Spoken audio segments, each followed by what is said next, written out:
on to Kenya, and this is one of those stories that I have to keep coming back to myself because of how much it inspires me. Meet this woman by the name Terry Gobanga, who is a pastor. Several years ago, she was abducted on her wedding day, and guess what? She was raped by 3 different men in a moving car for 3 hours. And then they stabbed her several times before they finally dumped her by the roadside while the car was moving. When villagers discovered her, she was of course covered in blood, and since she was naked, no one really wanted to get near her except a little child. When police finally came, they couldn't find a pulse. Everybody believed that she was dead, so they packed her in the bag to take her to the mortuary. On the way to the mortuary, she coughed inside the bag. That was when they realized, wait a minute, she's still alive. So they turned back from going to the mortuary and they took her to the hospital. She was in the hospital for 2 weeks. Her story became major news in all of Kenya that a bride was kidnapped and raped on her wedding day. So that publicity alone was traumatic for her, on top of everything that she's been through. And then guess what? Doctors came in and told her that when she was stabbed in the stomach, her womb ruptured. Therefore, she would never be able to have kids. I was at that place in my mind asking God, do you care? Every time I heard any male voice, I was told I was very violent. Not one person, 3, you know. I'm not saying one is better. Rape is rape at whatever level. But you know, one wonderful thing is her fiance did not leave her side the whole time, and he still wanted to marry her, although everything that had happened overwhelmed her. So it took a year after the incident before they finally got married, and miraculously, some of those who read about her story in the news decided to pay for her wedding. She got everything for free, everything paid for, including the honeymoon. I was so happy when I had this, you know, that oh, finally her story is changing, until she talked about what happened 29 days after the wedding. He went to the bedroom, took the jiko to the bedroom to make the room warm.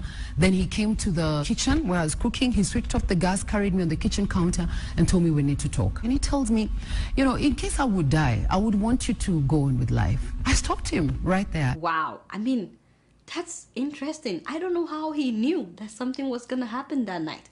I guess some people just know. And he was not happy that I stopped him. We've just come back from a honeymoon. We are praying and fasting the whole day. It's an exciting time. You don't talk about that. And the atmosphere had really changed. So we embraced. I remember we were in tears. We didn't understand what was happening. And we prayed. Anyway, to cut a long story short, that night, they both inhaled carbon monoxide from the heating stove that he bought called Jiko, which he was trying to use to keep her warm. By the time that neighbors got to them, of course, both of them couldn't move for a long time. By the time the neighbors forced the door open and got them to the hospital, she made it, but unfortunately he did not. I'm in tears. I'm in shock. I'm still waiting for someone to tell me that's a dream. Have you seen his body? They refused for me to see the body. Don't forget, this was 29 days after her wedding. Of course, she was bitter for a long time. And then at one point, my in-laws, not immediate, came and I'm being accused that I killed my husband. So wow. So I've had it before in the African, you know, community. It's very hard for a husband to just die, even if it was cancer. There's something the woman did. And we can only imagine what she's been through. People withdrew their children from me. They called me cursed. They couldn't understand why so many bad things are happening to this one. I actually sat down with my parents and I asked them, is this the point where you tell me the truth so that this thing stop happening? But I got my strength in God. I lived a day at a time. To cut a long story short, a close friend of hers that stood by her during the whole tough time later asked for her hand in marriage, and of course she was hesitant. And I said, you know, I'm not able to give birth to children, and I don't want you to stress me, being an African man. And so he tells me children are a gift from God, and if we have them, amen. If we don't get them, that means he will just have more time to love me. Wow, only true love would say such a thing. So they went ahead and they got married. Of course, it didn't go well with some family members. Her father-in-law did not show up for her wedding, but she said that today they are now like best friends. They've been married now for 8 years. Yes, 8 years. And guess what? During the first year of her marriage, she got sick and they thought it was just fever until the doctors told her that she was pregnant. My first reaction, what I did, I picked my phone and I SMS'd everyone on my phone book and I told them I'm pregnant. Some of them were asking me, who are you?